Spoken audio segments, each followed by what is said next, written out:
Il vous crée des lieux pour l'adorer. Mais en fait, là où il veut habiter, c'est dans ton cœur. Il dit, moi, je n'ai pas créé vos bâtiments. Je vous t'ai créé toi. Maintenant, je te donne la capacité de construire. Voilà. Mais ça, ce n'est pas ma création. Non. Ma créature, c'est toi. Et je te donne la capacité de faire. Mais comme vous ne m'obéissez pas, vous faites mal. Voilà. Eh oui. Donc, c'est ton cœur qui veut. Parce qu'il sait que si ton cœur lui appartient, s'il règne dans ton cœur, il sait une chose, c'est que tu réussiras partout. Parce que c'est lui-même qui marchera. Mais pour ça, on n'a pas le choix, il faut se soumettre à la parole, à ce que la parole dit. Il n'y a pas le choix, il faut se soumettre. Regardez, il faut se soumettre. Même pour un couple, pour être heureux, épanoui, il faut se soumettre à Dieu. Il n'y a pas le choix. En fait, il faut faire abnégation de sa personne. Pour être heureux. Parce que quand on est tous des êtres humains, il y a des moments donnés, là, les pensées vont arriver. Mais le fait, mais oui, ça va fuser. Il ne faut pas mentir aux gens. Les pensées vont arriver. Non, il ne faut pas mentir. Il faut juste enseigner aux gens comment dominer. Le Seigneur, il savait bien. Il a élevé Caïn et Abel dans la même famille.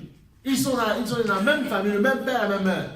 Et il dit à quelqu'un la colère, parce que comme le père avait péché, le péché a entré tout ça, bon, à cause du péché d'Adam et Ève, tout ça. Donc il sait que tu es imparfait. Mais il te dit qu'il va te revêtir pour dominer. Voilà.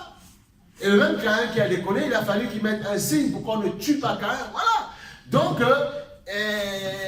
il n'y a pas le choix. Dieu sait que même de gentils, tu as reçu Christ. Jésus, tu vois des gens quand ils témoignent. Je l'aime, je l'adore. Je ne l'abandonnerai jamais. Oui, mais ça, c'est un effet émotif qui est réel. Et les gens ne mentent pas. Attention, ils sont très sérieux. Mais sauf qu'il y a les réalités, on verra un jour la parabole des 4 cœurs, il y a les réalités de la vie qui le rappellent à l'ordre. Et c'est là où il doit comprendre qu'il doit apprendre à dominer. Voilà. Le Seigneur a dit dans la Genèse 2 au départ, il dit dominer, assujettissez.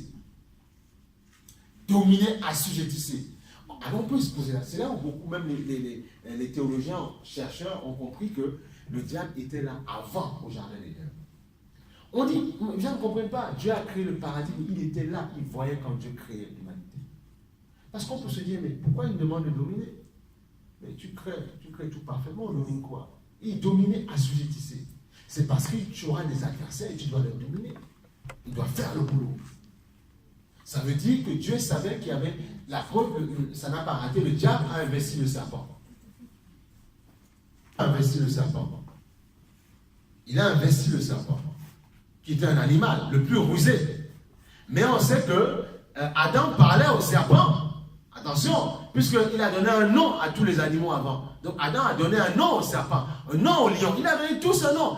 Mais il y en avait qui étaient plus rusés. Donc du coup, le diable est passé par cet animal. Il aurait pu prendre le lion. Mais pourquoi le serpent? Parce qu'il était plus rusé. Il aurait pu plus facilement faire passer un message que d'autres personnes. Parfois même dans un groupe, vous voyez, même des jeunes et tout ça, même parmi les enfants, ils savent que non. Va voir papa, ou bien va voir le suivant. Toi, ça va passer. On le met en tête de gondole. On sait nous ce qu'on veut, mais on l'envoie comme bouc émissaire. C'est tout. Et le serpent, Dieu lui a donné des capacités de ruse. Mais pas pour détourner l'homme, pour faire autre chose sûrement. Mais le diable, en fait, a utilisé ça pour le démonter. C'est la même chose qui se passe parfois même dans l'église.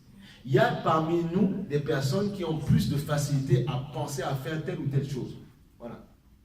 Il y a des gens au départ, ce ne sont pas... Dieu, il faut comprendre, même ce qu'on appelle la manipulation, le diable utilise juste quelque chose pour détourner, il utilise quelque chose qui va prendre à bon escient. Il faut comprendre. Au départ, ce n'est pas le diable qui nous a créés, c'est Dieu qui nous a créés avec nos capacités. Il y a des gens parfois, avec le langage, s'ils ne sont pas soumis, le diable va utiliser leur langage pour détourner les hommes de Dieu, de manière très habile. Ah oui! Il utilise une capacité que Dieu a mis en toi pour détourner les autres. C'est simplement ça. Comme le couteau qui peut très bien couper la viande et en même temps il peut tuer des personnes. Priez, priez. Vous voyez donc, il faut prier sans cesse, prier sans cesse.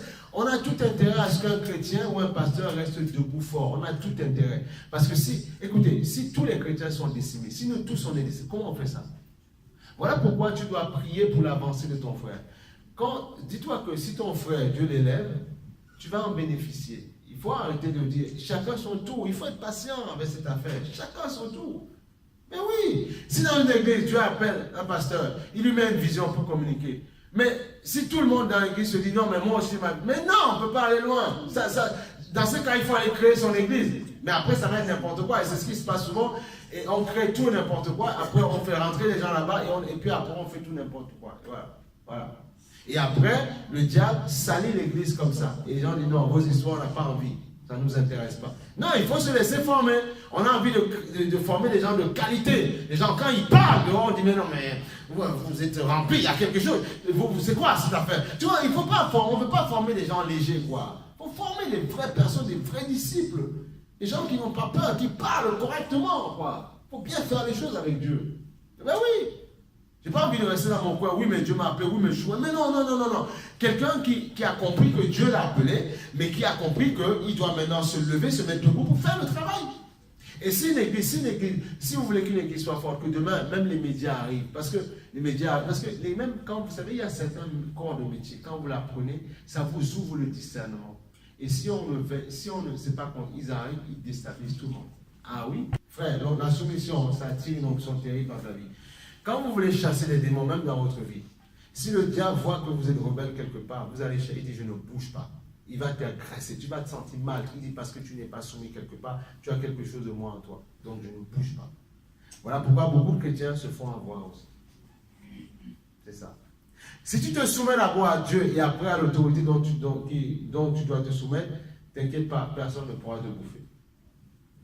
On sait ce qu'on a expérimenté, personne ne peut te manger. Pourquoi? Parce que tu es soumis à Dieu et Dieu te protège. Il dit, Seigneur, tu m'as dit de me soumettre aux gens, mais je me soumets d'abord à toi. Et toi, protège-moi quand je serai soumis devant les hommes en autorité dans ce monde. Tu fais comme ça, tu es protégé. C'est comme ça que ça se passe. Seigneur, tu m'as demandé d'être une femme. Bon, quand on dit soumis, ce n'est pas écraser, respectueuse de mon mari. Ok, c'est ta parole. Mais je vais d'abord être soumis à toi. Et aide-moi. Et si on abuse de moi, protège-moi. Si tu fais cette prière, tu vas voir. Il faut être sincère.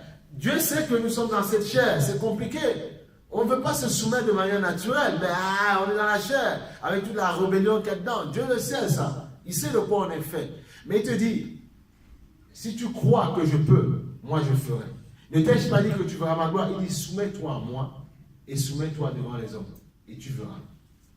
Et si un homme va abuser de toi, je te protégerai. Pourquoi on entend des abus parfois à gauche à droite? C'est qu'il y a parfois des sœurs, ils ne sont pas soumis à Dieu d'abord. Ils se soumettent à l'homme sans être soumis à Dieu. Du coup, Dieu ne peut pas les protéger. Voilà. Amen. C'est ça le problème. Ouais.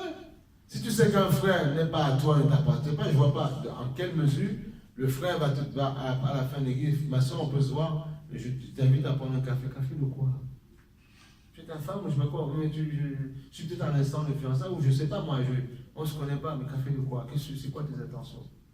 En plus, tu as peut-être une vie de famille, café de quoi? Pourquoi? On se voit devant l'église, pourquoi faire? Tu dis non. Et là, ils se sont fait piégeage chez eux là. Le frère t'invite au McDo, au KFC, et après il te bourre le crâne. Non, on refuse. Surtout si tu n'as pas de lien avec moi, il n'y a pas de projet, il n'y a rien. Non. Si tu as des intentions, il y a le lieu de l'église, ou bien à la fin du culte, il y a les couloirs, c'est ton écoute, le parking, on parle un peu. Bon, écoute, c'est notre projet. Bon, on va parler au pasteur d'abord, et puis comme ça, voilà, ok. Voilà, comme ça. Nous, quand on avait à cœur de se marier, on allait voir le pasteur à la fin du culte. Puis on rentrait dans le bureau, on nous avait déjà regardé comme ça. On était même un peu timide, on a dit, vous avez envie de vous marier. Voilà, et puis voilà, on a causé, c'est tout. Voilà. Ils ont parlé, ils ont prophétisé sur nous et tout ça. Donc vous voyez, voilà, il faut descendre. Et comme ça, la protection te conduit par tout le temps. Que tu vois pas, la gloire te conduit en permanence.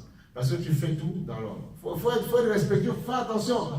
Ce n'est pas une question de l'homme est bon ou pas bon. C'est une question que soumets-toi à l'autorité, c'est tout. Et Dieu te protégera. C'est comme ça que ça se passe.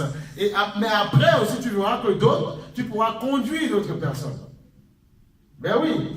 Il faut que cette église, il faut bâtir ce leadership dans cette église. Moi, je veux ça pour cette assemblée.